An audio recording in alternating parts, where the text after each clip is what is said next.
In 2019, a trio of dumbasses were sent to RC prison for the crime of bad-mouthing stock, buggy, and e-truggy. These men promptly escaped the Facebook jails to a new social haven of Podbean to safely spew their garbage without any listeners. Wanted by JQ, they survive as soldiers of Nitro. If you have a problem, if no one else can help, and if you can find them beyond iTunes, then you should listen to the Track Walk RC Podcast.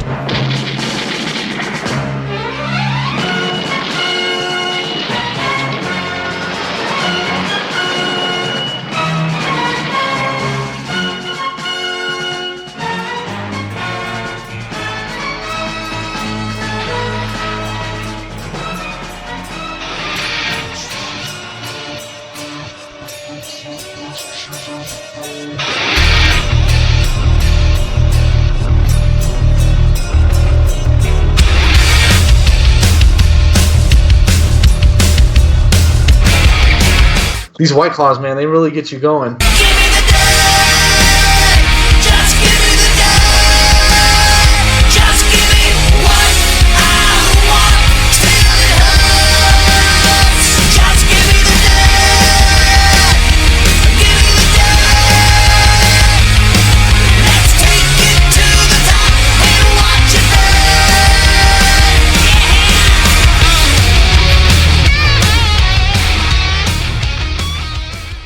What's up, everybody? Welcome back to the Track Walk RC Podcast. This is episode number 21. Thank you guys for joining us once again this week. I'm Travis Kendall, along with your co-host, Colin Branch, and we are joined by special guest, Kyle Johnson from the Las Vegas area. Everyone knows him from the NCTs, and while technically not official yet, but points being what they are, he's going to be your 2019 NCT Nitro Buggy and Truggy champion. So, Kyle, how you doing tonight, man? Good. How are you guys? Doing well, man. Congratulations. Doing very good. Yeah, congrats, man. Yeah, thank you. I'm pretty excited about it, and it's a lot of hard work. Even though it doesn't like just getting up there and stuff like that. It was a lot of hard work, So I'm excited for it. Yeah, it's no easy task winning a NCT championship. Oh, definitely not. Oh, that's awesome, man. So, you came from, obviously, racing in Vegas, racing in SoCal for a lot of years. A couple years ago, when you and your dad were kind of looking up here as far as, visiting your friend. Yeah. Potentially looking at moving options. What was, I'll pop this question now. You came from the heart of 8-scale racing in America. Mm-hmm. Oh, so, yeah. What was your first impression of, moving away from the intensity of that to coming up to something like the NCT? What was, what stood out to you? Like honestly, the biggest thing was literally atmosphere. It's literally just it's the closest thing to camping is literally it's camping with racing is what I feel. It's pretty much, there's no I would say cockiness or nothing like that. It's just a great time overall. No, even though it is competitive between everyone, it's just more of it's the best experience, honestly, of racing in my whole career and life that I've ever witnessed or felt. It's the best ever. That's awesome. That's awesome. Yeah. So what are some of the pros of racing, up here in the Northwest, and what are some of the pros of racing elsewhere, like in the Southwest? So I would say Southwest. Honestly, the pros of that is just competition of literally racing the top 5 guys usually of in the world usually like Mayfield, Drake, all of them. It's obviously better because all the competition, but also it's just the racing in the West helps a lot too because it's just a different feel. The tracks are way different, and it's just hard to explain. The South is so much more competitive, and then that's a big pro in itself. But the the Northwest is also competitive as well. So It's just got a different attitude though when it comes with it. Yeah, exactly. It's just it's the same but different. You know, the attitude is totally different. Right. And do you attribute the NCT success to that different attitude? Yeah, definitely, for sure. You know, I've pretty much grew up in the Southwest racing pretty much since I was, I think, 13. So, you know, it's pretty much grown up in the most competitive market in the RC, you know, in the RC racing community that I feel. So. Right. And so how is it having your dad with you at all the races? He comes with you to all the races.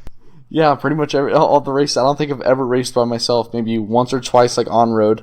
I think I went to IAC by myself, and it was honestly weird. It's more of like it's fun, but it's also, you know, a little bit overwhelming because, you know, yeah, I work on some of my stuff, but also he knows his stuff too. So yeah, it's definitely a big help having him here, and, you know, he works on, I would say, 70 to 80% of all my stuff. So yeah, I don't think I would honestly want to do it if like he wasn't here helping me and all that stuff.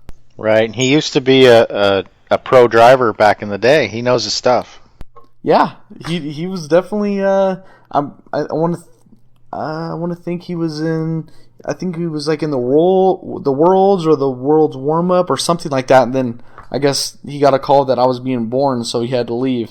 Oh. So I'm sorry for that, Dad. Oh man, that's funny. Yeah, unfortunately, he had to leave. You know, he was definitely one of the best. Yeah, that's pretty cool though. For sure. So. Oh yeah. Go ahead, Travis. Yeah. So I just wanted to ask. So, you know, for you and your dad, you know, always doing it together. For anyone who doesn't know, we had Kenny, his father, back on episode 9, I think. You know, it was a lot of fun talking to him. Anyone that knows Kyle knows Kenny, and anyone that knows Kenny knows Kyle, you know. So how is it, you know, for you guys as a father and son duo been to be able to go to stuff like this and be able to bond over? I know that you help out with the family business a lot, you know, how has that been a nice avenue for you guys both to go do something you're interested in, away from work and away from home? Honestly, like it's a lot like work. It's, you know, it's in a weird way, you know, at work we get along a lot. We rarely butt heads, but we do a little bit sometimes. But it's the same thing in RC too, you know. We get along most of the time, and sometimes we butt heads. I would say a little bit more in RC than at work, actually, which is kind of funny. But yeah, he's fun to have around, that's for sure. And, you know, because we spend so much time together. Probably 80% of, you know, my daily routine is with him. So it's you know, and it's a healthy relationship between me and him. So, you know, that's always good, because I know a lot of people that share that, you know, the racing experience with their father, or even like if they have an experience where they're working with their parents. You know, it's not, sometimes it's not as like healthy working with them 24/7 and stuff like that. But yeah, like we have a healthy relationship, and yeah, it's going good, so can't complain. No, that's awesome. I've always been kind of critical of the whole, you know, I always call it the moto dad thing, right? You know? Yeah. Yeah, you know, you've seen it with racing. I've seen it, you know, with any kind of car racing that, you know, you've been involved in, and I've seen it with this. Bikes, Colin obviously has too, for as long as he's been around. So it's one of those things where, like, after a while, it just kind of starts to wear on you. And oh no, for sure. You know, you know, something that I always, you know, I have a lot of respect for you for being able to be as talented as you are, right? You know, to be able to have the it factor, you know, to be able to get it done and competitive on every level, and be able to sit there and step back and say that I really only want to do this if I'm having fun, you know? And people kind of get that in their heads a little too much, where they're like, you know, oh, maybe I can do something with this, or, you know, I have to, you know, take it all the way, or, you know, I don't want to waste anything, or, you know, my time's running out. And you were just like, you know what? Like, if it's not fun, I don't want to do it. And that's something that I feel like people should do more. you know? Yeah, I would say the last like 3 years, it's kind of been like on the fence of that, like where, hey, Dad, I'm like pretty much done with it unless we're having fun or I'm having fun. I'm not gonna do it. My dad has so much going on with work, or if he's not having fun, I'm not gonna have fun. If I'm not having fun, he's not having fun. So Right. It's been like that for the last like 3 years, and I would say last year where I pretty much only raced the NCT except for I think Silver State. It was a great year, and this year's even been that much better. Where like we can stay on this track forever, just because we're not overwhelming ourselves or burning each other out or nothing. We're just having fun, and it doesn't matter if we're winning or losing. No matter what, we're having fun. So. No, that's the way to do it. That's awesome. Yeah, and you have a great dynamic with your whole family, and yes, that includes Chuck and Chucky and his whole family, and it really shows at the track, and it rubs off on everybody else. It's really cool to see. Chucky and his whole family, even Chucky's dad, Chuck and Helen, and Chucky's wife, Jessica, little Chucky. They're pretty much like my second family. It's pretty crazy. Chucky's like my big brother. That's how I look at him. He's helped me a lot. There's been a lot of stuff that not a lot of people know about, but I used to work for him and stuff like that, and he's helped me a lot. Never would I think he's helped me as much as like he would, through my life so far. So. Right. Yeah, Chuck's awesome. yeah. So it's like it goes beyond RC, RC and all that stuff on a personal level. It's amazing. So, he'll always be there for me, and I appreciate that. And yeah, they're a great family. That's awesome. Totally. Yeah, super cool. So, you obviously have a mountain of skill and talent with an RC car. Why didn't you pursue a pro career like your dad was? It's just kind of that, like the end factor. I mean, there's always an if in anything. A big thing, honestly, the biggest thing was honestly I'm scared to fly in an airplane. A lot of people don't know that either. That's a big fear of mine, and so driving's not the best thing to do, especially for my parents, because they, my dad or mom would be driving. I'm not going to do it by myself. So it's the flying was a big part of it, and that's why I think the NCT is such a big deal for me, because I flew to, I think, was it 5 of the races so far. It's that's a big accomplishment for me personally, because it's not just like I can get on a plane and just, hey, we're up here. It's a big deal for me mentally and emotionally and everything, because it's one of those things. I have a lot of anxiety getting on the plane, and if you don't have that anxiety, it's hard to explain how you feel and stuff like that. So I think that plays a big role in like why I didn't pursue the pro career and stuff like that. But I mean, that's probably the biggest deal. Other than that, it's just how long can you do it for? Right. Right. Well, if you're Drake, you can do it for. It seems like forever. Oh yeah, he's an amazing guy. He honestly, that's another person that's helped me out a lot, like behind the scenes since I can remember. I mean, since I was 13. I think I still have one of his motors. He's lent out to me and lets me use it. So That's cool. Yep. Right. That's really cool. So you work for your dad, your family business, I should say. You didn't pursue a pro career. So all this flying up here, has that helped with your fear of flying, or is Yeah, it actually has a little bit. It's I mean, it's a little bit easier every time. Coming up next week, I have to do it again. So right. It sits in the back of my head a little bit, but it's it's a lot easier. That's for sure. Just doing it once a month, or a little bit closer than that. But it gets a little bit easier each time. So you just pound a couple White Claws and then get on the plane. Exactly. If I can find them, I have to like go to a couple stores, and they're like, "All right, what's this kid doing? He's already checked back here. This is his second time here this week." So are they sold out down there? Honestly, the store by my house has had them, so I've been buying them up, and people have been messaging me to sell them some. So I'm kind of like, I guess I'm like a. Like a salesman. Gray market, Claw dealer. White Claw. That's funny. Yep. So you haven't done a whole lot of electric racing. A little bit of on-road. I want to say maybe like 10 times in my whole life. Right. Yeah. Is that because you can pretty much run year-round nitro down there?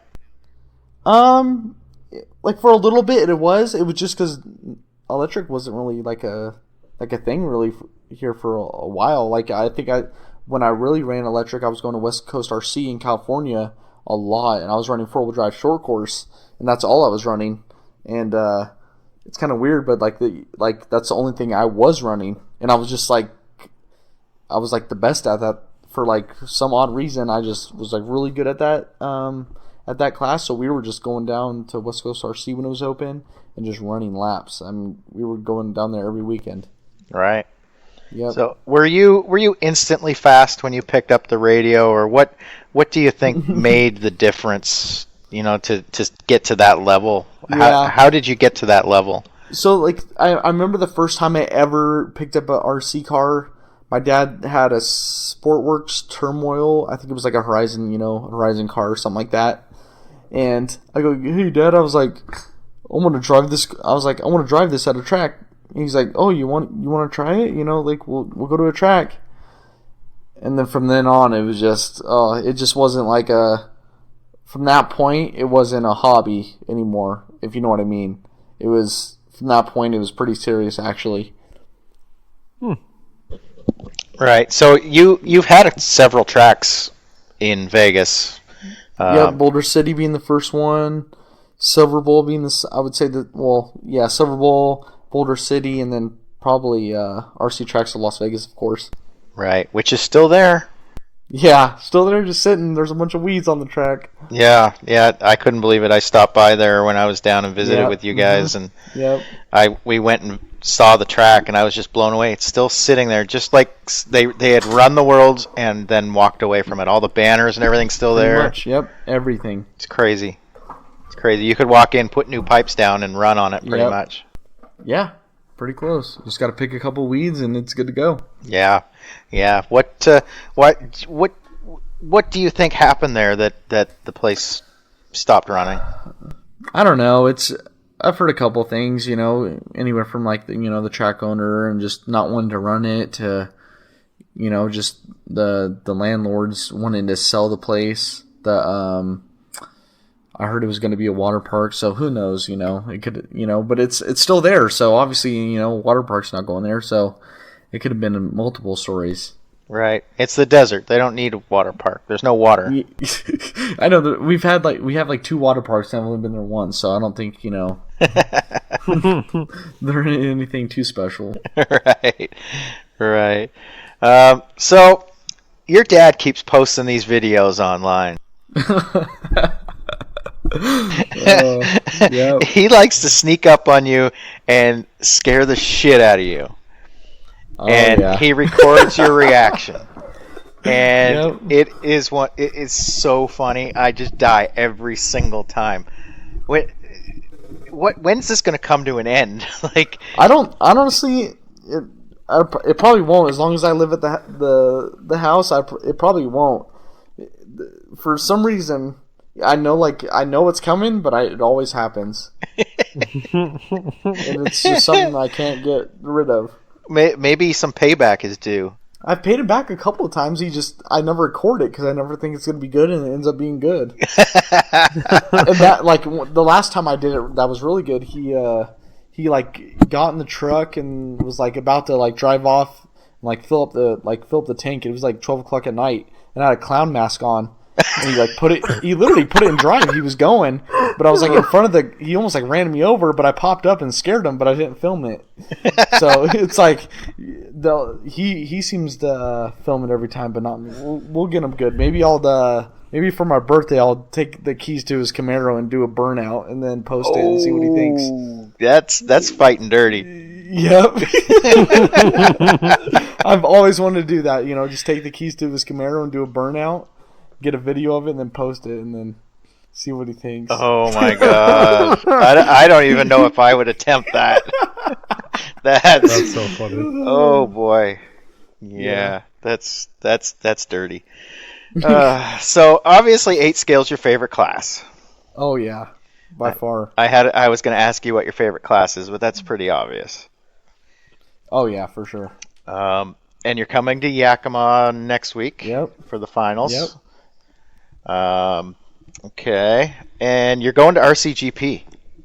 Yeah, that's it's kind of like it's a week after my birthday, so I was like, you know what? I was like, we haven't did a lot of races other than NCT. I was like, let's it's a little road trip. Let's hit it up and see how it goes. I mean, not really, I don't really have expectations for anything, but as long as we have fun, that's all that matters, honestly. Right. So I know, you're going, and it seems like we have a little group going that honestly should make it fun no matter what the outcome or anything like that. So. Right. Yeah, it's going to be a lot of fun. I think it will. I hope the Airbnb comes through and works out, because that'll be we gotta work on that. That'll be epic for sure. So you know some of the names better than I do that have signed up. Who do you see being at the top of the RC2 class? So honestly, some of the people that I've seen in there, I was thinking like Adam Drake and stuff, but I don't think I've seen him in the RC2 class. Yeah, he won't sign up for that because JQ and those guys are involved. Yeah, and I respect that. I actually respect that a lot. So yeah. But honestly, I would like Jake Mayo. I think was signed up. Yeah.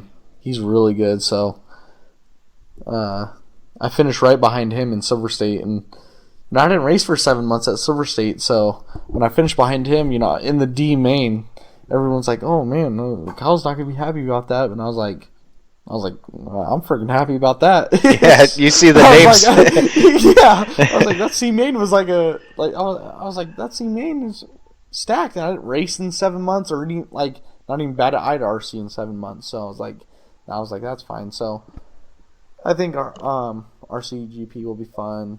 Hopefully Yakima will give me some good practice for that, and then hopefully practice at my house maybe. That's right. You have a track in your backyard. Yeah, if I can get out there and not be lazy. After work, I don't want to go out, in the backyard and practice. But it's getting a lot cooler now, so it shouldn't be as bad. But right. And how do your neighbors handle the noise? Pretty well. The neighbor on the left, he's only home for I would say 5 months out of the year, and the guy on the right, he's a cop, so he's never home. So it honestly works out perfect. Oh, good. Okay, I was worried about that. I've seen different videos and stuff, and how close the houses are, and I'm like, well, how do you practice back there? Yeah.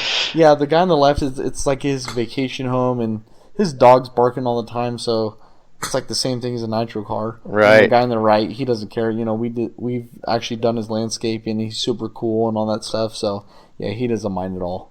Right. And does Chewy bark a lot back there? Chewy's not allowed to actually back there anymore. He's kind of under timeout with his second back surgery, so he's not allowed back there anymore. He used to go back there and scrub a lot and just run around. Yeah. How's his back doing?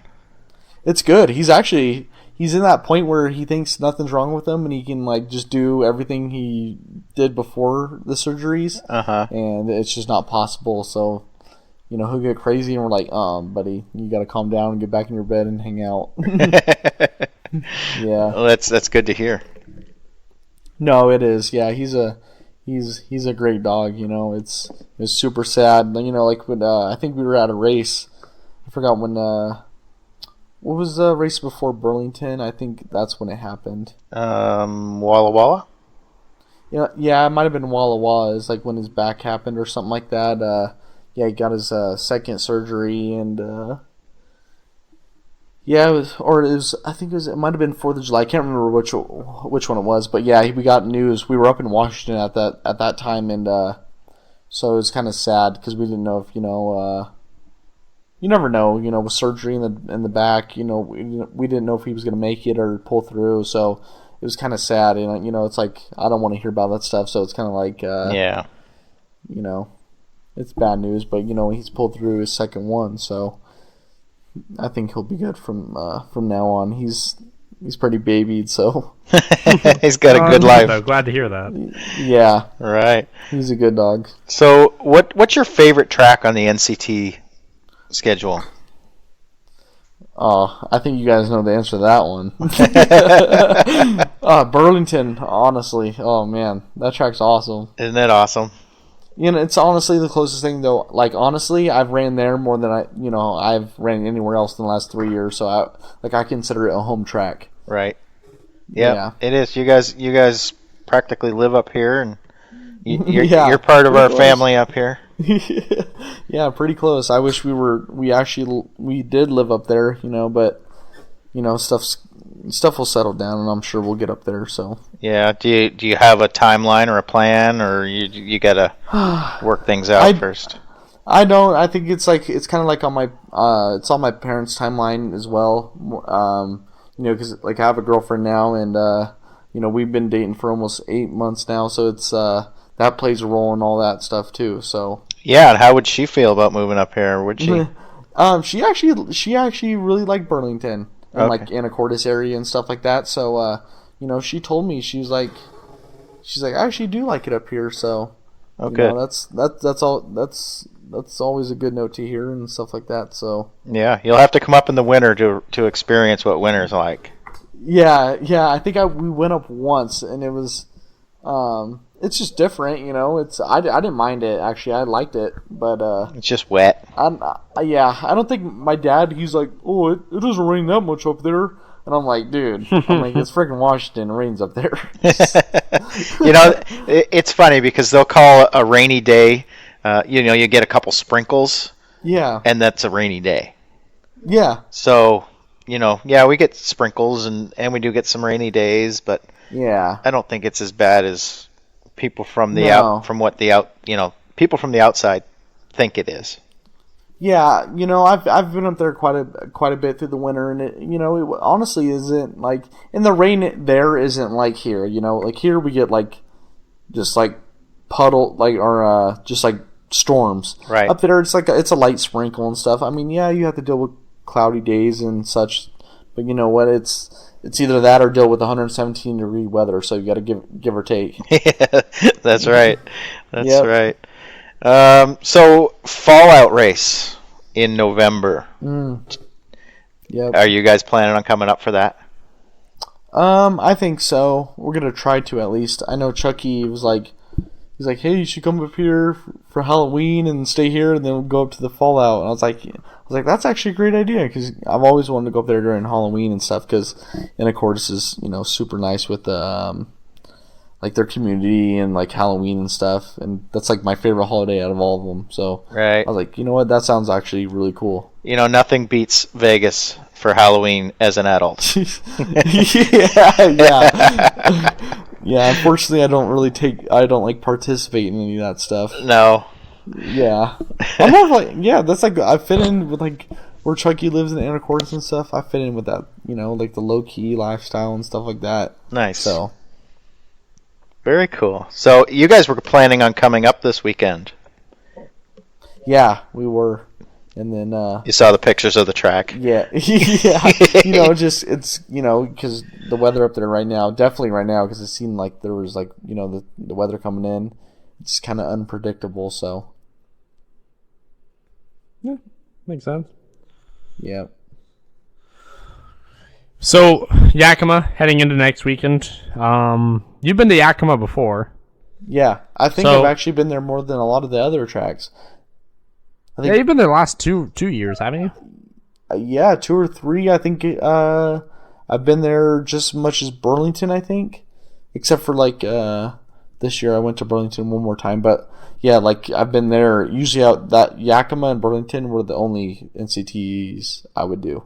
Right. Okay. Yeah. So having been there before, what are you really excited about heading into Yakima?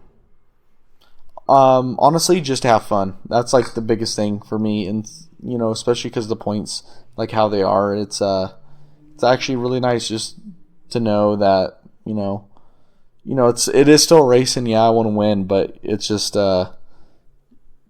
just to have fun, no matter what. A lot what. less pressure, yeah. Yeah, a lot less pressure. Yeah, because all the NCTs have been pressure, especially since I missed the first one, and there's a lot of competition. And those guys, they drive great. So I was like, especially at Burlington, it was the most competitive I've seen it. And there was people that I've never even heard of. I forgot who it was that he was driving an AE car, I think, with one of the owner of was it Die Hard RC? Oh yeah, Tyler. Yeah, Tyler. The first qualifier, he was in my qualifier. He was in there. He was like, he's beating me, and I was like, dang! I was like, this dude's fast. I was like, it's good. I was like, this is good. This is a big deal right here.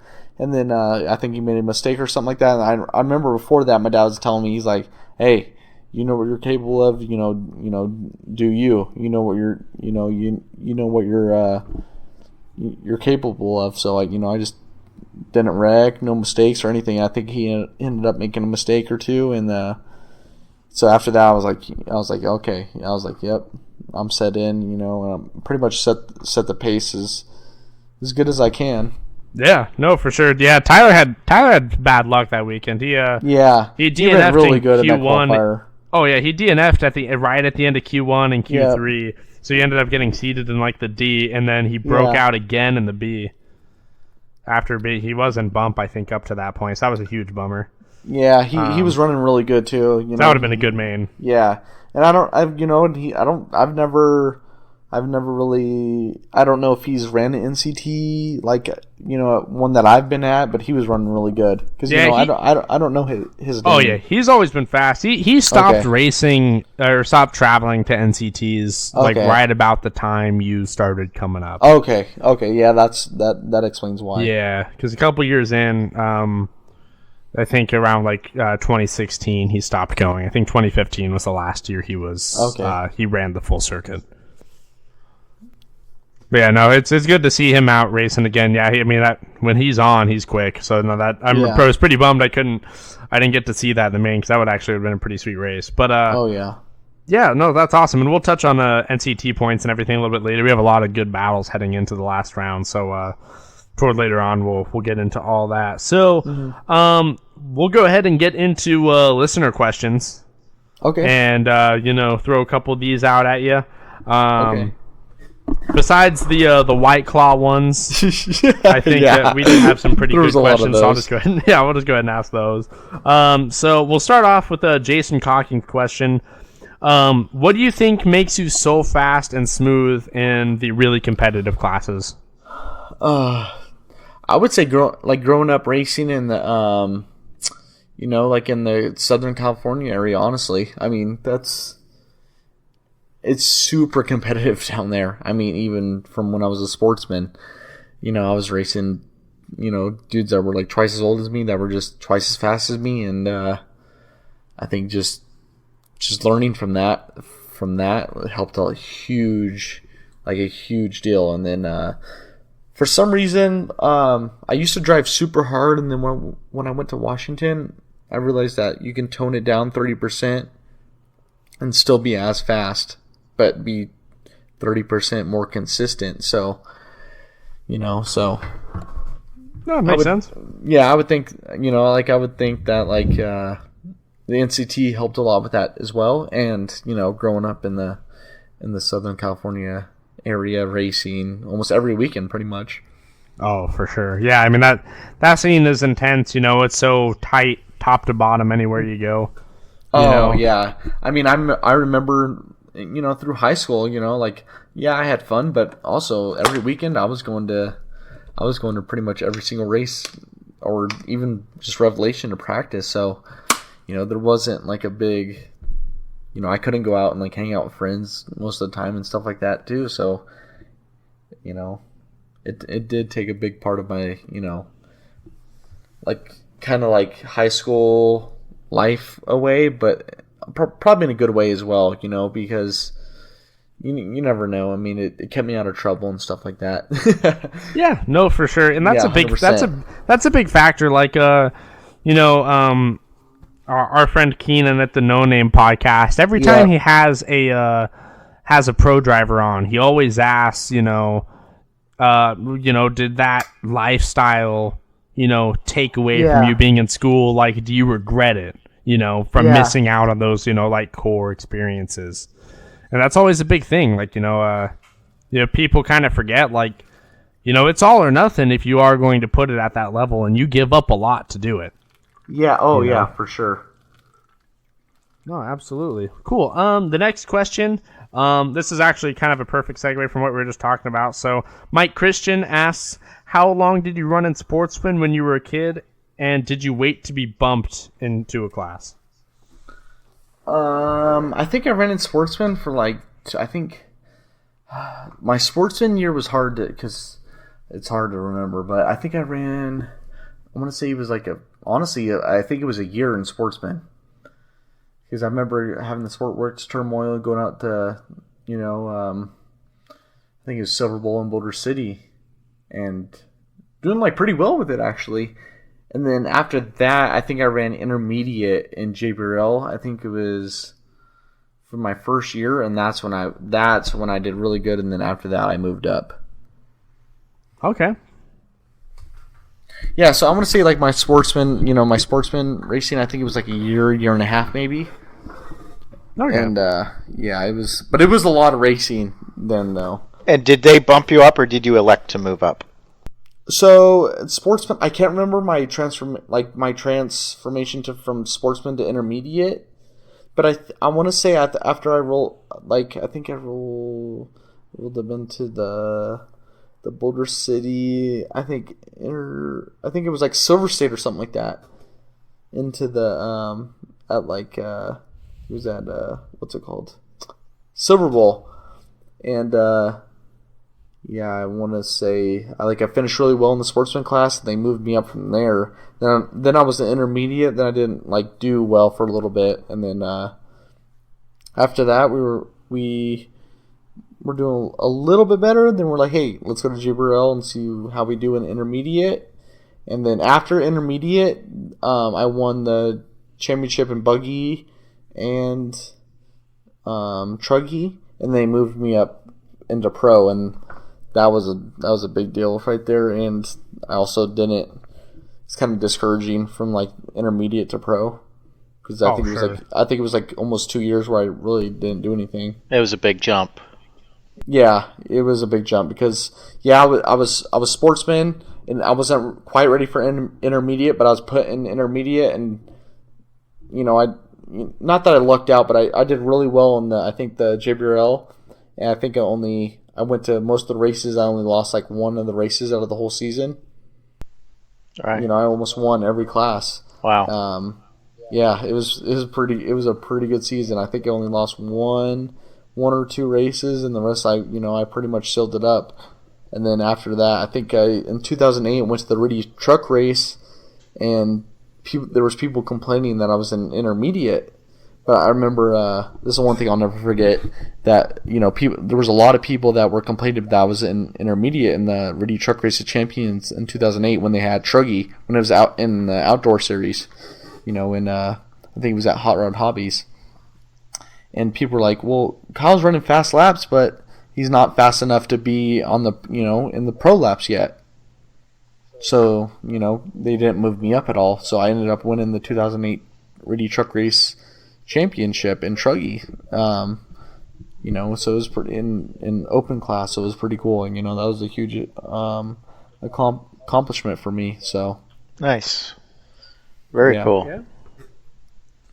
Oh, that's awesome. So then, obviously you made your way up into the pro level, and after a couple of years, the results start coming in. So your dad asked, how did you feel when you beat some of the best drivers in the world, including 2 world champions at your local track before the Worlds in Vegas?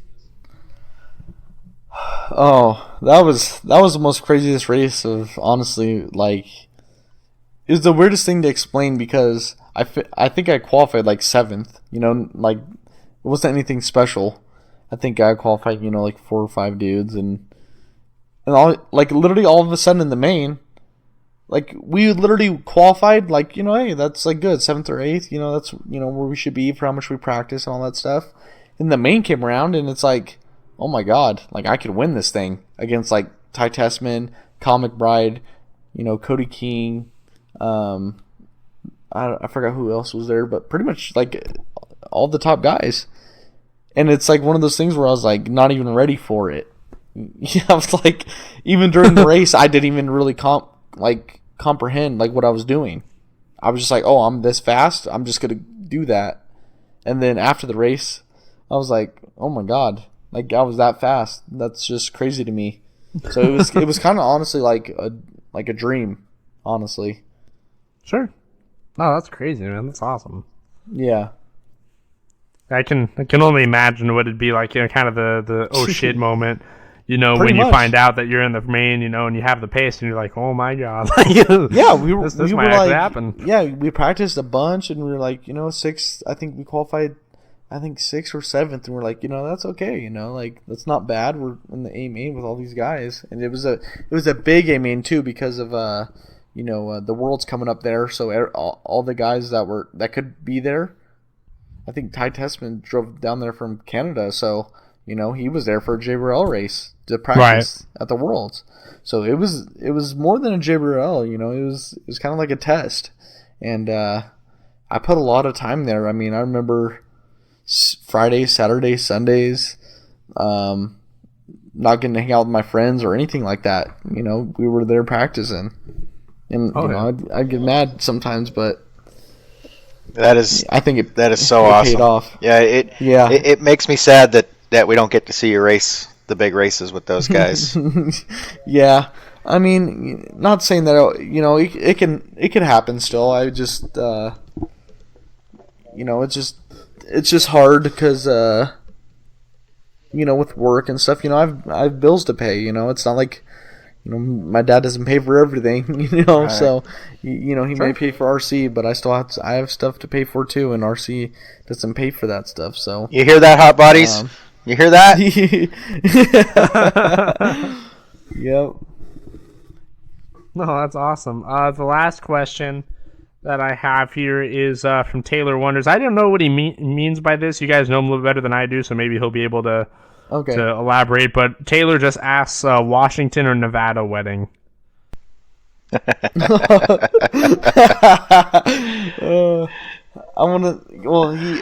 always say congrats, or I said congrats when he was getting married, and then I think he commented on a picture of me and my girlfriend who's like, when you guys get married. And then my girlfriend, she has I think a year and a half or 2 more years of school left. And I was like, it's not going to happen until she's done with school, so you got a while to wait. Oh, that's pretty funny. But when it's time, it'll be awesome. I hope we get invitations. Oh yeah, for sure. It'll be a great time. I can't wait for that. Yeah, I believe it. White Claw for everybody. Oh yeah. Oh man. White Claw. I actually sent in a resume to them. Did you? I sent in an email to yes, but they never. Honestly, obviously they didn't reply. But I was like, hey, what the heck?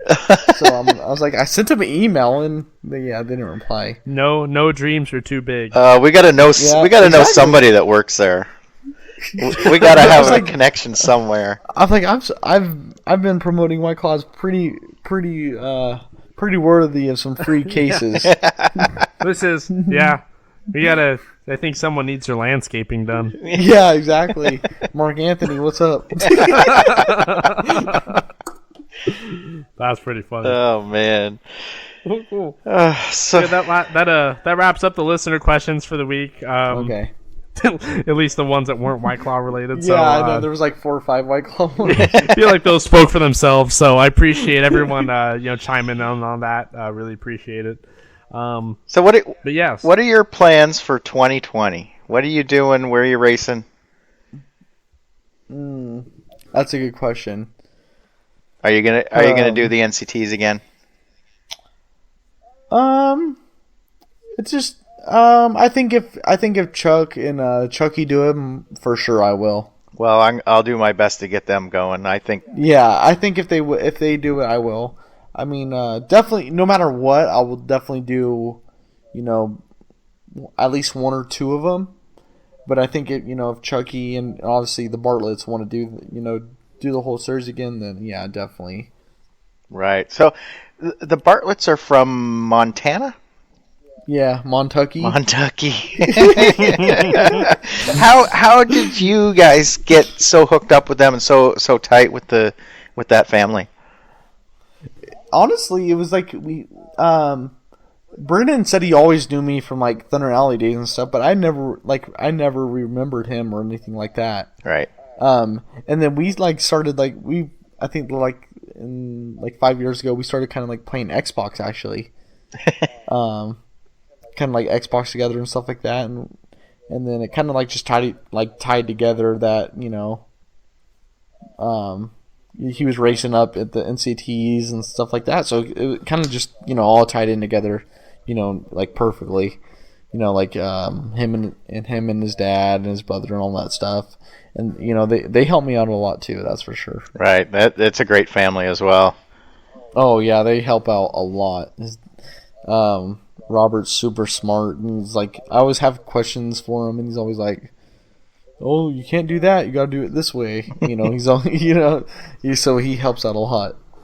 That's cool. We're gonna do another Young Guns episode. Oh, for sure. And I want to have both the Bartletts on. Oh yeah, that'll be interesting. They are funny. Yeah. I don't think you'll get to see like how they truly are like with the podcast, but like let me just say, like outside of like RC and stuff, on a personal level, they are funny kids. Yep. Yeah, and they're fast. They're coming. Oh yeah. They're gonna be a threat real soon. I always tell Brendan, I'm like, dude, you should just give up and just coach your brother. Because I always say, like, I was like, man, like 1 or 2 more years, I'm gonna quit and just teach Chucky. I was like, if I can teach Chucky like everything like I know and just be his pit guy, and if he wants to do RC racing, or I was like, I'll just stick around for that. Right. I was like, I don't even care about myself, So I always tell Brendan, I'm like, dude, you need to quit and just start helping your brother. Right. Because the kids is. The kids is where it's at. Yeah, that's awesome. Yeah, and I'm still a kid too, but the younger kids. Right. I almost didn't make it into the main if he didn't flame out. Oh man! Oh yeah, I forgot about that. Oh my god! The finish to that race was wild. That was insane. Oh. I mean, I was coming. Crazy. I had caught him. Yeah, you were driving great. I caught him, and there was going to be a pass coming up in that 180 at the after the triple, but yeah. But no, he flamed out. That I felt bad. Oh yeah. I was excited to make it in, but I felt bad that it had to end that way. But yeah, it's kind of bittersweet, Right. You gotta be happy for yourself for getting in, but also it sucks because yeah, I would have been the same way. definitely, for sure.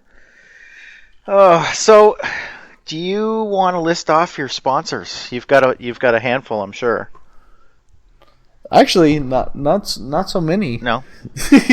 No. Hold on, I actually might have to get my phone out for this. Do you hear that, everybody? There's room. There's room for more sponsors.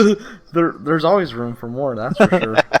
Like, it's so funny. Like, my mom, she literally like sent me this text of all my sponsors and like the stuff I've done in the past. I'm like, Mom, I was like, kind of like Chucky, asked during his thing, like, you really think they're going to ask me these questions?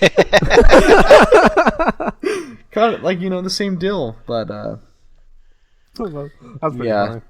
definitely hot bodies. They've helped me out a lot, and definitely MKS as well.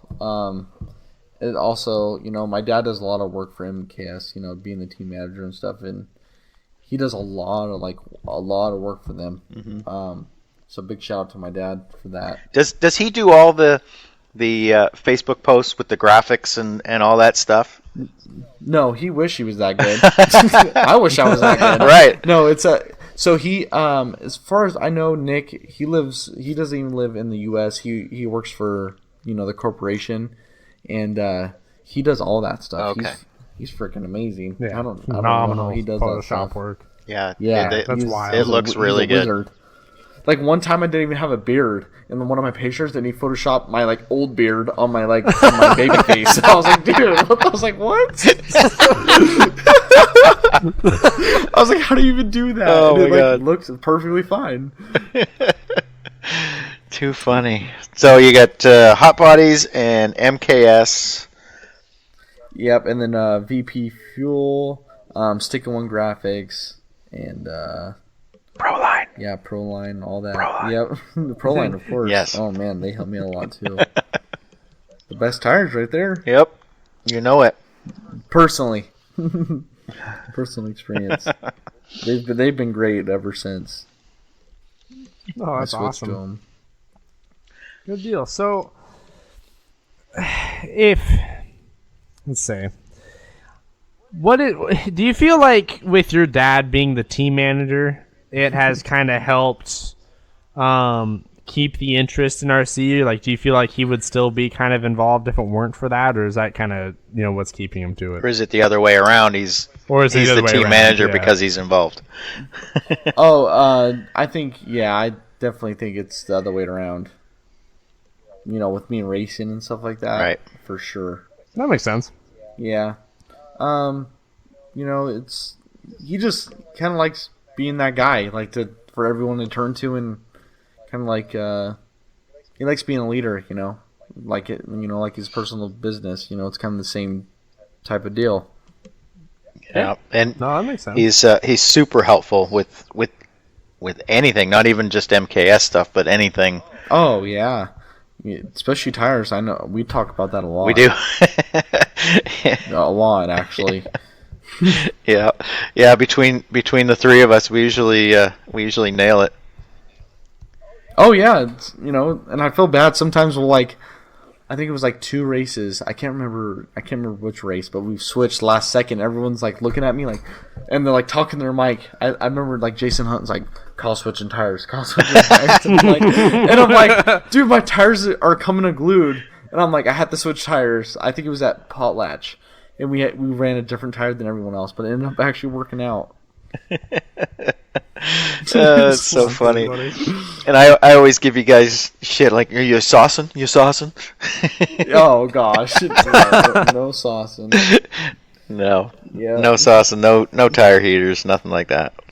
Nope. And then also a big big help has been Robert's actually been printing out a lot of hot bodies carbon fiber parts and stuff like that for us. So Oh wow. we've been testing that stuff. I put some stuff on my e-buggy, I think at Burlington for one of the qualifiers. It was good, and it made a lot better. I just kind of one of those things where we were dealing with nitro the whole time. We're in the points for that, not electric buggy. So just kind you got to keep the focus. Yeah, exactly. We just kind of did to see where we're at, and it wasn't too bad, but it was still out to lunch a little bit. But it's also, we haven't really focused on e-buggy at all. For sure.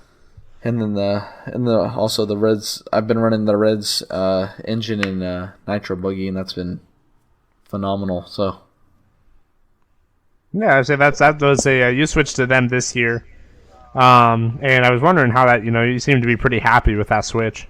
yeah, it's honestly really good. The power bend in that motor is super linear, which is perfect for me because usually I'm super punched, so it's really it's helpful for me just to keep a smooth driving.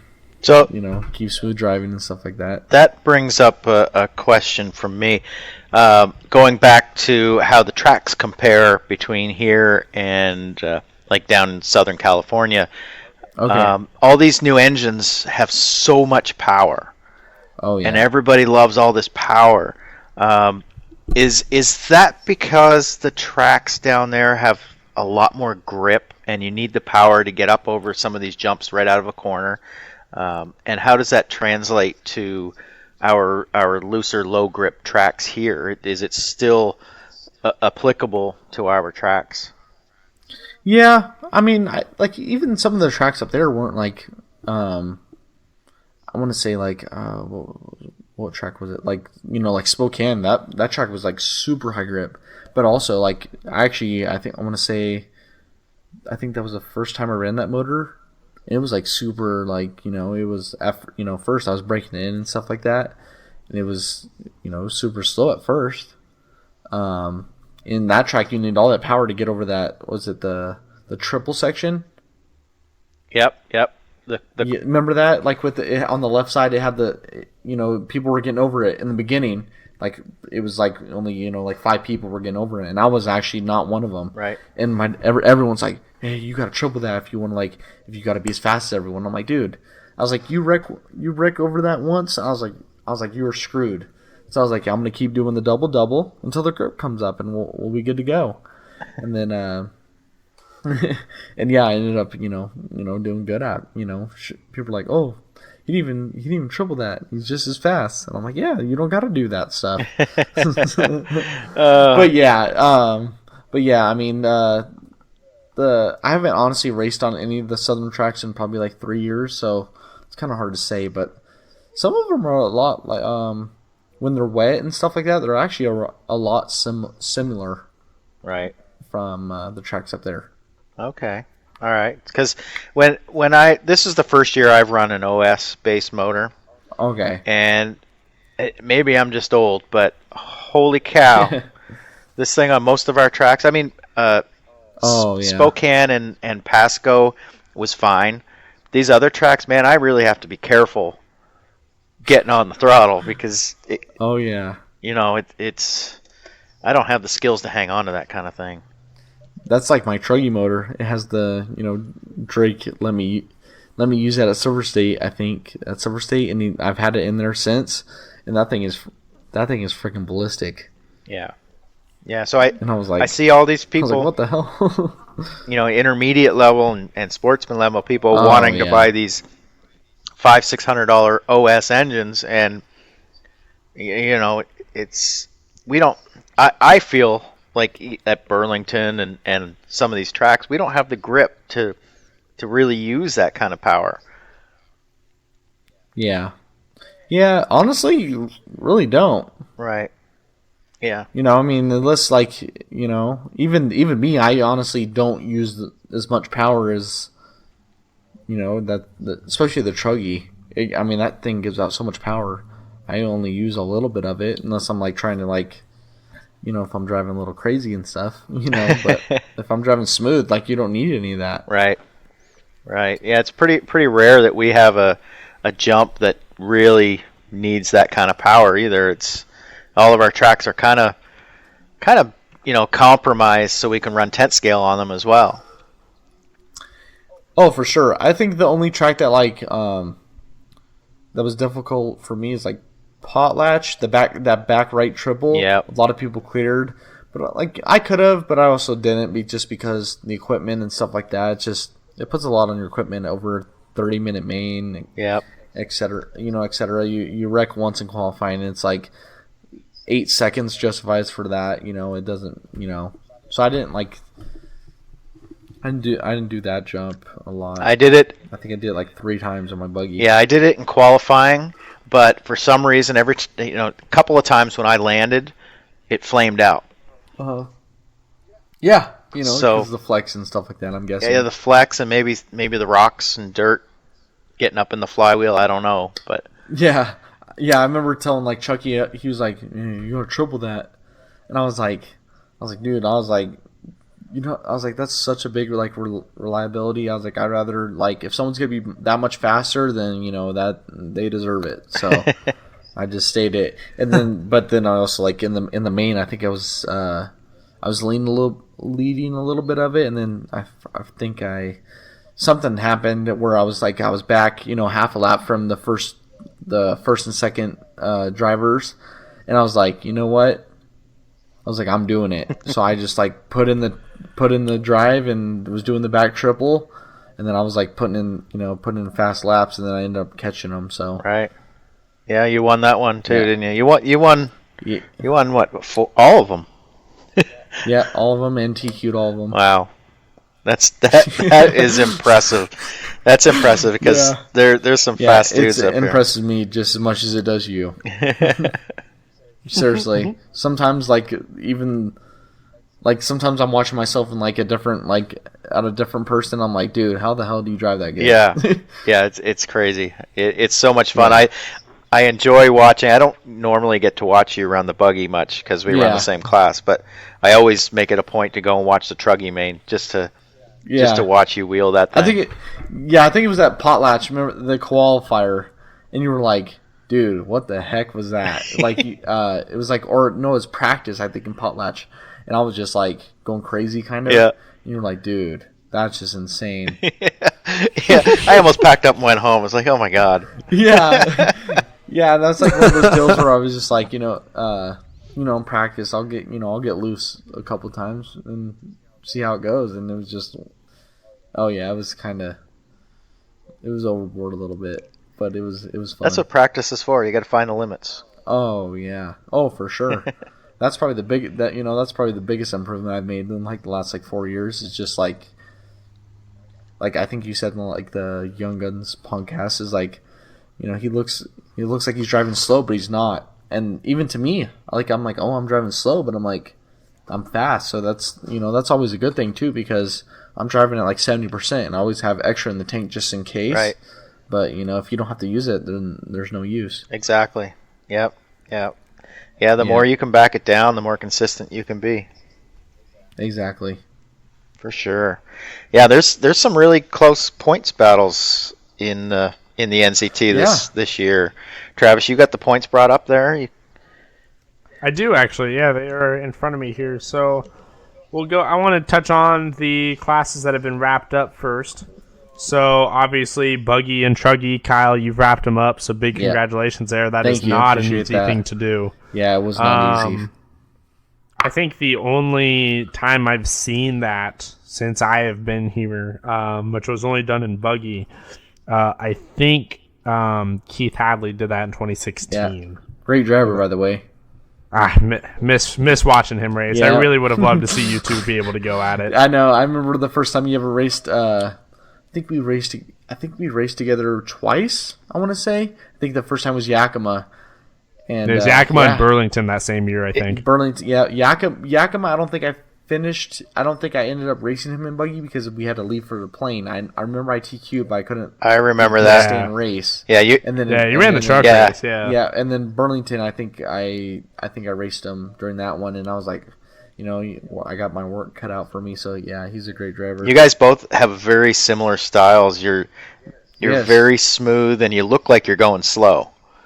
Yeah. but you're obviously not. Yeah. Oh, for sure. So, I mean, yeah, but like I said, big congratulations to you for walking up those two classes. Jackson Andres absolutely dominated e-buggy this year. Again. E-buggy master right there. Me and Brendan say that all the time. We're like, dude, he's the e-buggy master. He's the king. Oh, yeah. Yeah, he's so hard to beat in any class. Yeah, even in nitro buggy. I mean, I think it's his first year racing. So. He's taking the nitro well. Yeah. Oh yeah, he is. Nitro's a totally different. It's not a very easy transition. E-buggy, he's just super smooth. I mean, pretty much, he's just hard to beat. Even in nitro, I mean, he's just anytime that he's been on me like with the track or near. It's not like I can, just shake him and all that stuff. He's always right there. Oh, for sure.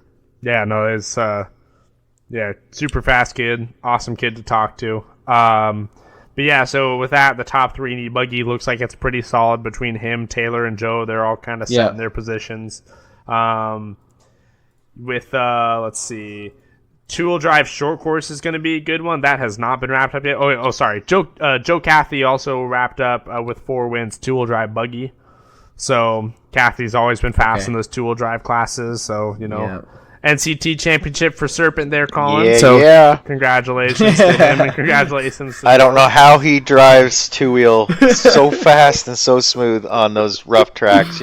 There's a bunch of them. There's, there's Terry O, there's James Johnson. Jack is extremely fast and consistent on dirt. I don't know. I don't know how these guys wheel these two-wheel buggies on these tracks that we run on. Yeah. It's crazy. Oh, for sure. I couldn't do it. It's crazy. I think in 2016 I ran two-wheel drive buggy at the NCT there, and man, that was such a gruesome class to race all weekend long. Just because even when the track was smaller, like racing those loose cars on that dirt is not an easy task. So for those guys to come out and do it every weekend, like they're the unsung heroes for sure. Props to them. Yep. Definitely. So good. So congratulations to Joe there. Two-wheel drive short course. This is probably the best battle we have going into Yakima. For between James Johnson, Clayton Groom, Jack Legan, it's a 3-way tie right now as far as points go. Oh, that's awesome. Jack Legan is the only winner, excuse me. James Johnson is the only repeat winner. He has 3 wins, but he's got a 97 from Walla Walla that's kind of killing him. So he's hopefully looking to get that dropped. So he's definitely in the he's got the advantage there. But that's a props to those guys for being able to stick in it and be that consistent, especially in short course, man. That sucks. Like short course is hard, and it's a hard class to race on top of just drive. So good on those guys, really looking forward to see who comes out of that. And I know that there's been a lot of friendly banter online about that too. They're all really excited to get after it next week. So that's super awesome job from those guys. And then two-wheel drive truck. I just hope hope it is a real short course race. I hope so too. Rubbin is racing, putting the bumper to someone. That's short course racing, and I want to see that. I want to see that for the championship. That'd be so much fun. Let it all hang out. Awesome. Tight short course battles are always so much fun to watch. So then two-wheel drive truck. The top 3 that are going to be locked in looks like it's going to be Doug Hobbs, Kobe Harris, and Jack Legan. Although that class is still very much up for grabs. I don't know if Doug's going next weekend. I imagine he is, because I thought he was in school, but I haven't seen him there, and I don't know if his class scheduling is different or whatever. But I can't imagine that with him only being half the state away, he would miss that. Yeah, even if he shows up on Sunday and bumps in. Yeah, exactly. So two potential young guns that can take it there. That would be really cool if Kobe could pull that off. He's sitting at a 2-point deficit as it goes right now, and they have pretty similar drops. Talk about 3 super awesome dudes. All 3 of them. Oh, for sure. Fantastic guys. Yeah. Love it. The way points are shaping up, it looks like it's going to be Kobe or Doug. So that's Jack technically has a chance, but he would need some serious help to do it. So Doug and Kobe, 2-point spread between them. So for either one of them to win it, that would be awesome. I think Doug has won an NCT championship before, so I guess I'll just kind of have to pull for Kobe, just because it'd be cool to see that. I can't decide between the 3. They're just all such awesome dudes that I couldn't pick one over the other. Oh, absolutely. No, that should be a good race too. So very hopeful there. Four-wheel drive buggy. Jackson Andres looks like he's pretty much wrapping that one up again. I don't know if Jesse Munn's going next week. If he is, because he's only made 3 races so far. If Jesse Munn is going next week, which I asked him when I was at Burlington, I couldn't. I'm sure he'll be there. They got the new car out now. Oh yeah, so hopefully Jesse makes it. If that's the case, he has a 100, a 101, and a 97. So if he has a good weekend, he might be able to take something to Jackson, but he would still need a little bit of help. Otherwise, looks like Jackson's going to take that. and the Joe Cathy will either end up second or third. So come on, Joe. Buggy is so much fun. Come on, Joe. Yeah. Four-wheel drive buggy is so much fun. And it's such a competitive class. I remember when I was racing that class, that was more rewarding for me finishing well in that class than it was the 8-scale classes, just because for me personally it was so much harder. So that's definitely good racing all the time there. And then full drive short course, looks like that's going to be wrapped up. Daniel Price is going to take that one convincingly, so congratulations to him. Again. Yeah, I watched him at Walla Walla. That thing looked amazing. It looked like my truck, like back in the day. I was like, dude, I want to run this class. It's so good. And every once in a while, I look at a good running four-wheel short course, and I'm like, man, I do kind of miss it. Yeah. And then 40-plus nitro buggy. Two of the hosts on this show would argue that it's the most important class. So, yeah, we're missing the other one, so that's only one today. Yeah. Yeah. So I'm trying to look at scenarios here, but from what it appears, that's going to come down to you, Colin, and Shane. Well, Marcus. Marcus has only made 9,898. So yeah. if he does. Oh yeah, so I guess if he pulls out a top 3, he'd be right in the mix. Yep. Yeah. So that's kind of in anyone's court right there. It's going to be real close. I've been looking at scenarios and it hurts my brain. It's so close I can't even. Oh yeah, trying to wrap your head around that. I just got to go flat out. No, that's awesome. Yeah, definitely. You're definitely aided by, as it stands right now, on 97 potentially being your drop. So. You got that. I think actually Shane's pretty close to the same position. So really the pressure's going to fall on Marcus if he can do something really good with that last race. Right. So, no, that should be another awesome battle coming down to the wire. I know those 40-plus mains are always really tight. That was a lot of fun to watch in Burlington.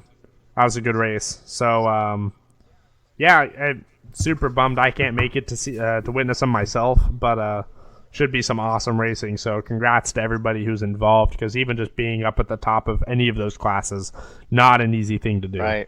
For sure. Yeah, and if you're not going to be there, you're missing out. It's going to be a great weekend with a lot of good racing. Yeah, I mean, what a year for the NCT. You know, we talked about it a couple races, and we've had Brian on the show numerous times. You know, for something that we really expected to be kind of just a feeling it out year, a really, you know, kind of trial and error, because Brian came into us and he's like, you know, look, we're gonna find ways to make it work, and you know, we want to learn for the long haul. And man, it's been killer. Yeah, it was the best year I've had so far. Brian does a great job. So. Oh, absolutely. Yeah, as far as I'm concerned, he's honestly killed it. No, that's good, and I'm glad that, like, you know, someone who has raced, you know, outside the region so much is able to come in and really see what we have here for what it's worth. Right. Yep. You know, I always said that. How do you feel about Brian being able to get through some of the programs that he has at these races with these amount of entries and the timeline? You know, I think Spokane, we ran 4 rounds on Saturday and we still got out by, I think it was 8 o'clock or something, and then Burlington with 388 entries, and we were done early. You know, that running a show that tight. Do you see that down south? Is that something that happens? Is that impressive to you? Oh yeah, for sure. I think he's done great even at Burlington. I mean, like, even with the rain and everything like that. Even like the decision making with, like, I think did we cut something short? Oh, I forgot what it was. Friday, the practice was cut short, so he instead of having it, I mean, the way he did it was completely fair too. Oh, it was awesome. Yeah. We're not gonna do any free open practice. It's gonna be controlled practice by race groups or whatever it was. It was like just 2 rounds of qualify or practice. Yeah, I mean, exactly. And it was, everybody had the same amount of track time, and it was scheduled, and it was fair. That was the perfect scenario. Oh, for sure. Yeah, he's done a pretty amazing job with everything. Yeah, I forgot with Spokane with the rain and stuff like that. Even Spokane was really good. Right. We ran 4 complete rounds on Saturday, and we still got done, at the usual time. Yep.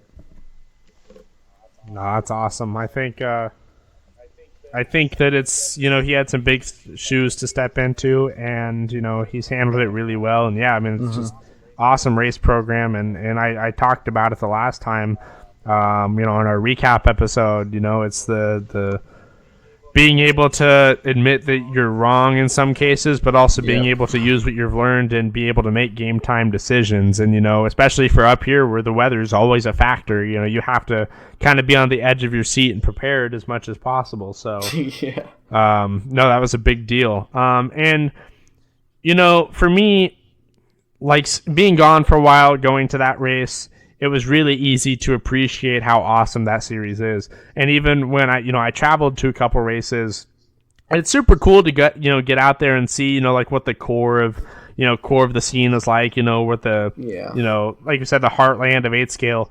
But I came back from all that, really just appreciating what I had at home. Exactly. Because you realize that, you have something killer in your backyard. And so I hope that a lot of people do what you guys have done and be able to, to kind of look at this from the outside and go, man, this is pretty cool. And, come up here and race with us. We want these guys to come up here. We want some fast dudes, and we want to be able to show people that, you can go to a race, be competitive, and have a damn good time doing it. Right. Oh, yeah. You have to have lots of friends down there you can convince to come up. I don't have that many friends. Well, it would be awesome to see more. No, yeah, more of those guys come up. It really it ups everybody's game, for sure. Oh, for sure, 100%. And a big thing is I actually like the smaller tracks too. They're not like DNC like size. That those tracks are huge. I love the smaller tracks. I've always been a fan of like the smaller tracks. Right. So you haven't been to any of our arena races, have you, during the winter? No, I have not. You really should. They're very much like an NCT, but they're in an arena at in the winter, and oftentimes I think the track is slightly bigger than most of our outdoor tracks, but they always have. I know that the Wildy events have Kevin Jellick come up from A Main to build the layouts and stuff. Okay. And every year, I think last year was they brought Drake, and then one race they brought up Lutz, and Mason Epley, and a bunch of those kind of guys. Yeah, good people too. Right, definitely. And they're first class events, and I think you'd really be blown away. Oh yeah. So we've got Fallout coming up the beginning of November, and then Holiday Hangover is it usually February or March, something like that, and Winter Rage, which is Brian's event. He put up his first one on last winter, and I didn't get to go, but it was I heard it was really awesome. They did a different kind of format. I think it was kind of like a Reedy format, or it was kind of like a Worlds format or something like that, where there was a lot more heads-up racing, and everybody, the feedback was everybody loved it. So, and then I also at Yakima, aren't we running a different format? No, NCT format. Okay, it's regular. Yeah, I think I thought I seen something that we were going to run something. No, different. I think you're thinking of the what is it? The race in with the ladder system? Yeah, that's in Spokane. That's the Dave Mapston race in Spokane. Oh, okay. Yeah, that's coming up in October. It's the same weekend as RCGP. Yeah. Okay. That's So I won't be there. Unfortunately, I can't make it. But that's a bummer. Yeah. So I did not realize that. Okay. Yeah, they do a different format for that one. So. Got it. Okay. Yeah. Colin, what else did you have here? Well, I'm pretty much fresh out. I wrote all this stuff down, and it was covered pretty quickly. I say it. Yeah. Yeah, it flowed a little too well because now I'm kind of sitting here thinking like, oh shit. Looking at time, I was like, oh no. Yeah. Well,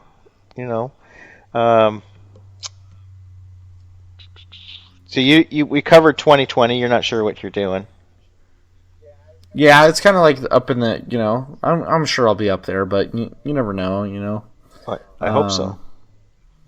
Yeah, no, I'll be up there for a couple races. It's just like on the fence for the whole series, Right.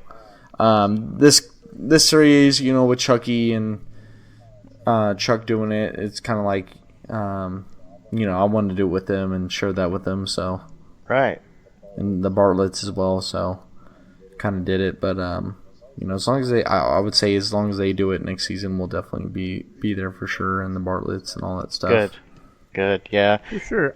I don't see ahead. Chuck and Chucky, not running it. So. Yeah, I'd really like to help Chucky a lot more next season. I'm getting old, so I need to. Whatever. No, he is so, like, I don't like talk to like him a lot or tell his dad a lot, but he is so good, and he just doesn't even like comprehend what he could. Kind of like me in the sense, he doesn't even comprehend what he could, like how good he can be, and not even like RC yet, like with the 3D printing and anything. Like, that kid can do anything he wants to. Yeah, it's crazy how smart he is and how young. Yep. So if he wants to RC race, then I'll still have fun and do my thing, but I'll definitely help him a lot more. And I'll have to put on the mic, and he'll be annoyed with me on the mic, not his dad. There you go. Right. I realized real fast while it's fresh in my mind that I forgot 3 classes in the points recap. 2 of them are wrapped up. 10 scale truggy. Brendan Bartlett's taken that, so congratulations Nice. to him. Yeah, buddy. And E-Truggy Sojournin wrapped up. Nice. But Dylan Bartlett is a close second. Yeah, there you go. It was looking like it's going to be a battle up to Burlington, but Robert was able to take it. I think the only person to beat Robert was Dylan, actually. Yeah, in it was. season 2. Wow. So he didn't go undefeated, so that's good. And then, but speaking of Dylan, though, the class that I really would have been doing a disservice to was Sportsman E-Buggy. Oh yeah. So Dylan Summerlin and Dylan Bartlett are going in with a 1-point difference. Going into Yakima, and both of them, as of right now, need at least a third. Dylan needs at least a second or better if he wants to drop the 98 he has. And Dylan essentially needs to win if he wants to drop one of those 99s. Wow. So that's a really tight, consistent awesome race right at there. the top, and it looks like and I'm probably going to butcher the pronunciation, but Alan Germain. Jermaine, yeah. He's pretty much locked into third, so congratulations to him. That's awesome. Wow. So unless another name I'm gonna butcher, Mike. I'm just gonna go with Mike M. Unless he has a really good weekend in Yakima. So, but that's what it's looking like for Sportsman E-Buggy. So that's super cool. Really, and those are two names that are newer to the the NCT circuit within the last couple of years here. So that's pretty cool. That's always awesome. good to see the new talent coming in, and like we were talking about earlier, Dylan's a fast kid. Mm-hmm. Is only going to get quicker. Right. Yeah. It was funny because at the beginning of this season, like the first round or something, he was quick, but he wasn't like pro class quick. And then quickly within the second or third round, he was running times that would have put him like way up in the pro class. Yep. Yeah, I remember being on the mic with him like one race. I think it was at Potlatch.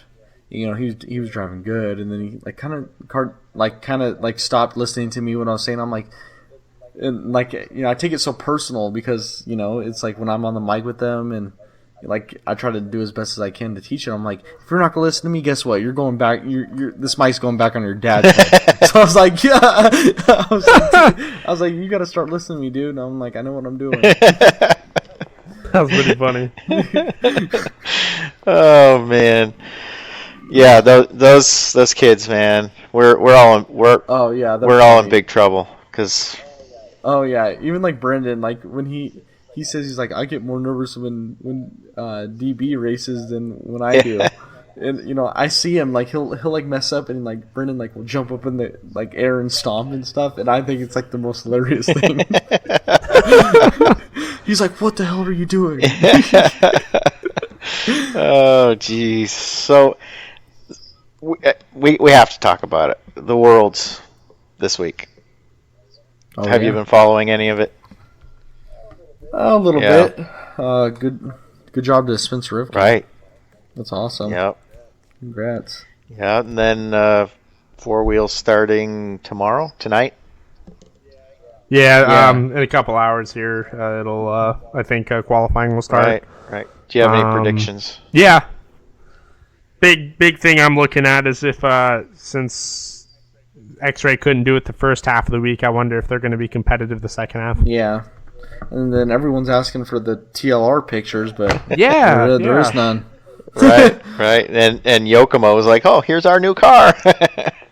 Not hiding anything. So, by the way, I don't know what's up with that, but two completely different that was pretty funny. ways of seeing it, you know. Yeah. Oh yeah, totally. No, it's that should be some good racing. I'm really looking forward to that. I always love watching the 4-wheel class. Those A finals were awesome for 2-wheel drive. I was bummed I missed A1. I got up an hour too late. My conversion on the time zones wasn't quite all there. But I got up in time for A2 and A3. And, man, I get more nervous watching that than I do racing. You know, I'm sitting there, especially like 2-wheel drive buggy when it's like, even these guys are so fast, it still looks slow as hell on the Yes, TV. it does. So you're sitting there like, man, like this is brutal to watch because they're just crawling. Oh my god, a mistake then. It was funny. You're watching and you know, like these are the top pros, and every once in a while you see one of them just do a 360, right? Like it was like randomly, shit. you know, it's like whoa. It happens to them too. Yeah. No, that was super cool. That would have been something. Congratulations to Spencer, because that was definitely it all kind of came to him moment, because obviously Ungaro is damn near untouchable right now in whatever he drives. So that's a pretty big statement win for Spencer. So that was pretty cool. And one thing we haven't covered, Saturday, is the finals, the final race at Burlington. Yeah, that's right. That's another thing. All the points will be settled on Saturday. So there's some championships there. What are the points looking like in that? Oh boy, do we have those? I can obtain. Yeah, I know one class because that's the class I race. But yeah, I know you're. Did you lock that up? I'm pretty sure I got an 18-point lead. All right, well I'm gonna ruin it on. If Saturday. you could, you're coming. I'm planning on it. That's the. I know I said that last time, but this time I'm actually planning. So. Good. That's awesome. Good news, because you're going away soon. Yeah, no, that'd be my last race. That's the last one. I mean, obviously the last one Skagit for this year anyways, but yeah, that's the last race of any kind I'll be making. Awesome. After seeing the picks earlier this week, I was like, oh boy, we're not gonna be racing. And then they went out yesterday and pumped it all out. Man, they worked their asses off. I know Chuck was out there and his what are those called? Those like the waiters or the long range. Yeah. I was like, oh my gosh. I know. After all the work they put into it this week, I looked at that and I'm like, I kind of felt an obligation to go.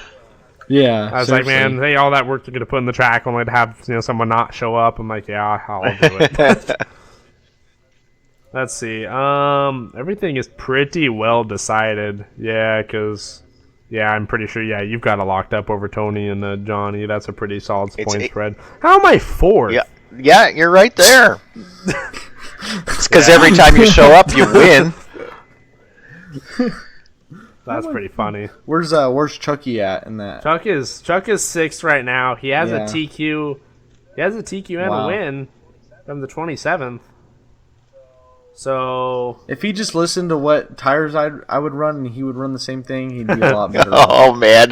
Oh, did he? He said it. He said it in the last podcast. He's like, Oh, yeah. oh, Kyle and Kenny, they always tell me what to run, and I just never do it. I'm like, dude, he'll well, like, hey, it will be like, like X4 whole shots. He's running like some like M3 blockades or something like that. And I'm like, dude. Oh, it was funny at the last race.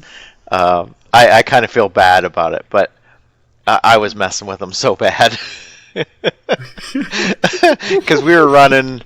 What was it?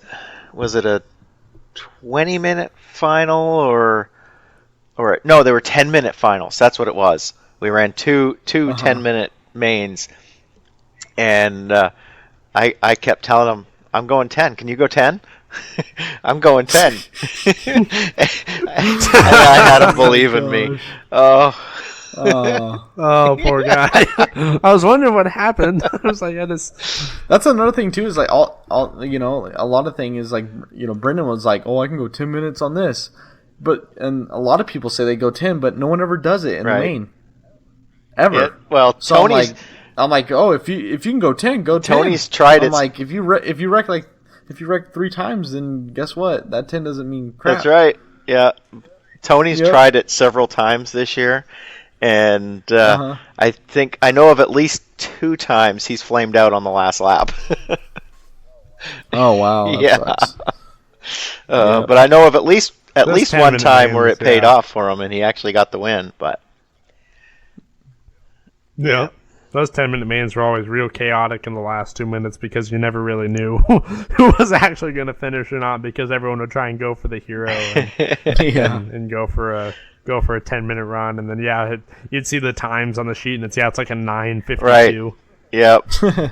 Everyone's like, God damn it. Well, the problem is you actually have to go about 11. Yeah, that that's, point. that's the Pretty issue. much. So unless you can cut it close pretty to funny. be right at the 10-minute mark, yeah, you're probably not going to make it. Yeah, for sure. Other than that, not really any battles happening at Skagit that I can see.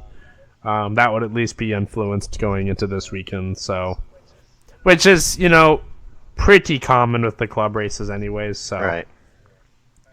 But still, I think everyone. I don't hear too many people talking about points, anyways, for this place because I think with the way the track has been this year, everyone has just been so excited to race. So that's been pretty cool. It's been awesome. I know. I wish I can come up, but You still can. Yeah. honestly, sometimes I would like to come up and just not even race, just hang out and pit people. So you can come up and pit me. Yeah, all right. Maybe at Yakima I will just retire right there. Right. I might do that on Saturday. I still haven't touched my car, Well, so I might just come up and help. I know. That's why I'm excited about Yakima. Is maybe I can help Dylan Bartlett a lot more and Chuck, little Chucky or even Chuck a lot more. Yeah. So that'll be That'd be actually cool. nice. I can just hang well, out. we're all gonna pit Yeah. together this time. I'm not pitting off by myself. I can't wait for that.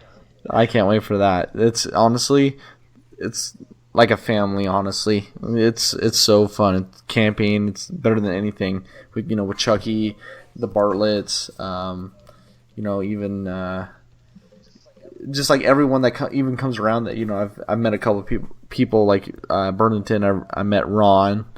I think it's Ron Keel. Yep. He pitted with us and super nice. Cooking for us and all that stuff. And we always got the cake for everyone. So.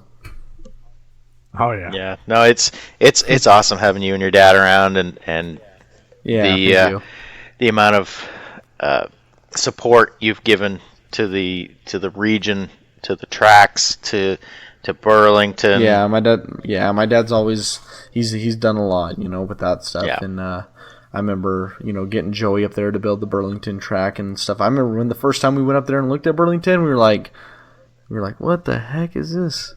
And then now it's like honestly one of the most favorite tracks I've ever ran on. So Right. Yeah. It's awesome, and I know that you and your dad had a part in that to make it what it is today. Oh yeah, so for sure. Yep. Thank you for that, and same with Chuck. Yeah. Chuck has had a lot to do with it. Big help. So many people have put so much work into that track to make it what it is, and it's Yeah. Oh, yeah. Even David's he does a great job there.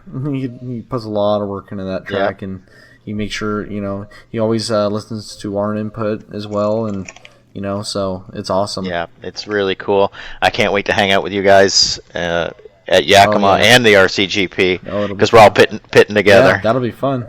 Yep, it'll be fun, and I think Chucky's coming down for that too. He's like, I'm not coming down to race. I'm just coming down to pit you. I was like, oh hell yeah. I think he's changing his mind. Yeah, I was like, you might as well race, dude. Yeah, he's gonna race, I think. Yeah, might as well. Yep. Very cool. So what's your plans for this weekend? What are you doing? So we were originally supposed to do the podcast tomorrow night, but then I realized that. So my mom, she works for MGM Corporation, so we always get like free tickets to anything at T-Mobile Arena and stuff like that. So we're going to iHeartRadio, which is like 20 different, like 20 different bands playing, and all types of artists. So I was like, got to go to that. I was like, can't pass that up. So we're doing that Friday night and Saturday night. So just having fun. That's awesome.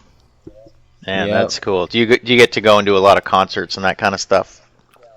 Yeah, a lot of concerts, a lot of hockey, and then on Sunday mornings and Sunday nights I play football in a competitive league. So that's kind of like that's my hobby. Right. Oh, Jeff! If Jeff was on the show, I'm sure he would ask you, is RC a hobby or a sport? For me, it's definitely a hobby. Right. Yeah. 100%. I mean, I would say maybe like 3 years ago, maybe I would count it as a sport with how serious I was taking it, and pretty much, I was like not working. I would take whatever, I could get with the, some sponsorships and stuff like that, and taking it pretty serious. But yeah, definitely a hobby now, and it always will be. Very cool. There you go, Jeff. You got your question, and you're not even here. Very cool. Well, we're going to miss you this weekend, and we wish you were here. Oh, yeah. I'll be there in spirit. Right. We'll pour out a White Claw for you. Oh, thank you. I'll bring a honorary White Claw. Please. I have to try one. I still haven't tried one. Yeah. Really? That's pretty surprising, actually. I was like, is that so? I don't have that much white girl in me.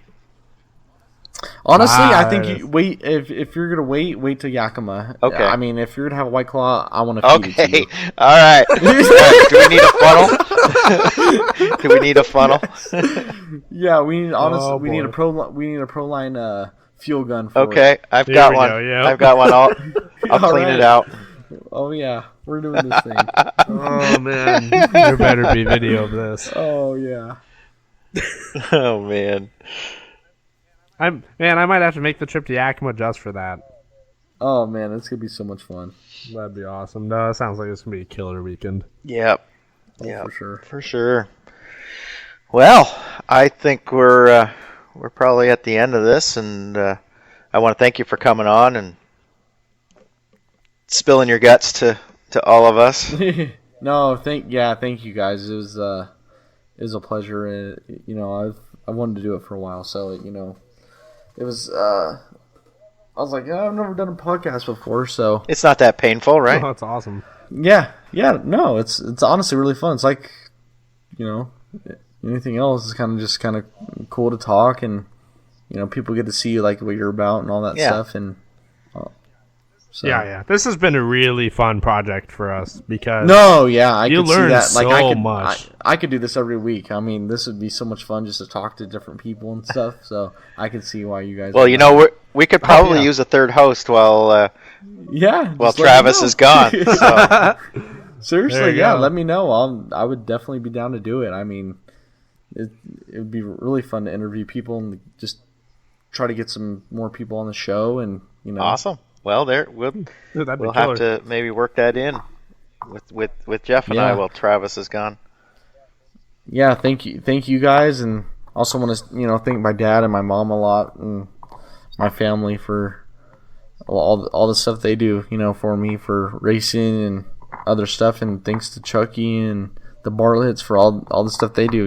They do a lot for me. As soon as I finish, Brennan's taking my bodies off and my cars and cleaning my bodies, and I'm like, dude, I'm like, I'm having like a victory beer that his dad gives me, and he's cleaning my car over there. So I feel, seriously, he takes my car and is cleaning it. I'm like, dude, I'm like, thanks. So, and Chucky's always, I'm staying in his trailer, and he does a lot for me. So I'm really appreciative of them. They're my second family. So I can't even put in, can't even express how much I, feel and how much I can thank them for. So right. Oh yeah.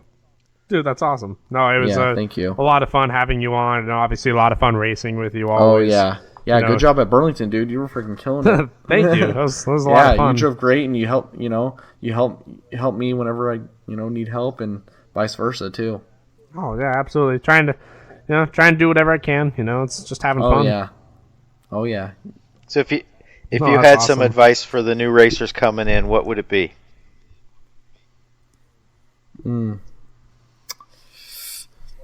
If you want to take it serious, keep practicing, and if not, just have as much fun as you can with it. No matter if you win or lose, just make sure you have 100% fun as possible, because you never know. You never know. It could you can go into anything, and like when you get older, you're going to look back and go like, man, RC was fun. That was the best time of my life. So, just have as much fun with it as you can. For sure. Oh, yeah. Yeah. It's all about having fun. Yeah. I mean, yeah, even growing up for me, I also, honestly, I didn't even have that much fun. When I was, growing up, going to all the JBLs, I, hated it, honestly. I didn't even want to race. The biggest thing is my dad wanted to race, so I did it. And I don't, I miss school, hanging out with my friends more than anything, and then I learned to appreciate it a little bit more, and then now where I can actually have fun, we're not taking it serious, and now I really appreciate it. That's awesome. Yeah. Good deal. Yeah, no, like I said, I always try and emphasize it, and I always use you an example. It's RC can be whatever you want to make of it, and there's absolutely 100%. nothing wrong with just having fun, regardless of how good you are. Yeah, exactly. That's 100%. I mean, I could probably be with, the top guys in the world and stuff like that, and I just not being cocky, but I can do anything I set my mind to, but also it's not. In my mind, it's not worth that. It's worth having fun more than anything, and winning's fun and stuff like that, but also you got to think of your career and what are you gonna be doing 15 years from now. That totally brings something up. Just to have that attitude that I can do anything I want to do. That is a huge step in order to being successful at anything, including RC racing. Yeah, Chucky always tells me, he goes, if you have the most positive people that in your background that can tell you can do anything you want to do, you can do anything you want to do. Like his dad did for him. With the lacing company, his dad believed in him 100%, helped him out, and he look at him now. He's an amazing entrepreneur, and he's one of the smartest people I know. So you can do anything as long as you have the backing of people that can literally be supportive and positive and say you can do anything you want to do. I know I can do it. Yep. All champions have that attitude. Yep. 100%. Oh yeah. 100%. Yep. There you go. Well, awesome. Yeah, I think that is the perfect note for us to end this episode on. So, I want to thank you again, Kyle, for coming on. Oh, thank you guys. Thank you. Has obviously a lot of fun. Yeah, it was. And Kyle was cool this week because He actually went above and beyond, and used his own recording equipment and recorded his own audio this week, just so you guys could have a badass sounding episode. That was pretty cool. So huge thank you for that. Yeah, I was like, you made my life so much easier over the next 4 days. I already had the mic and everything. From when I tried to stream on Xbox and stuff. I was like, you know what? I was like, I want to sound clear for everyone. At least somewhat clear for everyone. So. It'll make the broadcast and everything. Everybody will enjoy it a lot. So. Oh yeah, for sure. I know I'll enjoy it just putting it together. So. Yeah. Thank you. Awesome. Well, say hi to your mom and dad for me. I will. For sure. Yep. Cool. Thank you, bud. We'll see you in a couple weeks. Oh yeah, it'll be fun time. It always is. Good racing. All right. Well, thank you so much, Kyle, for coming on. Thank you guys, everyone listening week in and week out to our podcast. Was an absolute pleasure being able to do this for you guys. And we love being able to have episodes, where we bring on, people like Kyle, to, even the fast guys are, plenty relatable, we all like to stay grounded in the Northwest, and, at the end of the day, we're all kind of, we're all the same. So, hopefully you guys got to know Kyle a little bit better, and I want to thank everyone for the last 21, 22 weeks of putting their effort into listening to the show every week. Really appreciate everything you guys have done for us and have really taken off with this track walk project. It's been awesome. So thank you guys, everyone, for listening. This is me signing off for the last time. We will see you guys later on. I do want to thank Travis for all the hard work you've put in over the last 21 weeks, and we are going to miss you immensely until you come back, and I hope it's sooner than later because I don't have a clue what I'm doing, and it's, yeah. Yeah, thank you, Travis, for everything, and you've done a lot. I've listened to a lot of the podcasts, and you do a great job. And thanks for everything you do. And good luck in your career. And no, I appreciate that, both of you, for the kind word. So. Thank you. It means a lot. That's got awesome. It, and we'll talk to you soon, bud. Thanks, everybody.